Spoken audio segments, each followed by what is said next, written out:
BNP চেয়ারপারসনের উপদেষ্টা কাউন্সিলের সদস্য মিজানুর রহমান মিনু বলেছেন, বাংলাদেশকে রক্ষা করতে জিয়ার সৈনিকেরা লড়াই চালিয়ে যাবে। বৃহস্পতিবার বিকেলে নওগাঁ জেলা বিএনপির আয়োজনে নওগাঁ নওজোয়ান মাঠে গণসমাবেশে তিনি বলেন, আবার যেন নতুন করে কোনো ফ্যাসিবাদের উত্থান বাংলাদেশে না ঘটে, সেই জন্য জিয়ার সৈনিকেরা ঐক্যবদ্ধ।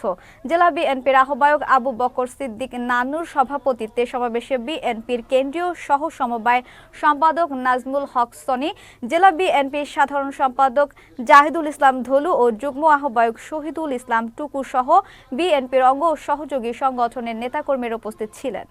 খুব দ্রুতই সামনের নির্বাচন, এই নির্বাচনে সবাইকে ঐক্যবদ্ধ থেকে আমাদের নেত্রী দেশনেত্রী বেগম খালেদা জিয়া যে আহ্বান, তারেক রহমান সাহেব আহ্বান করে তাকে সসম্মানে রেখে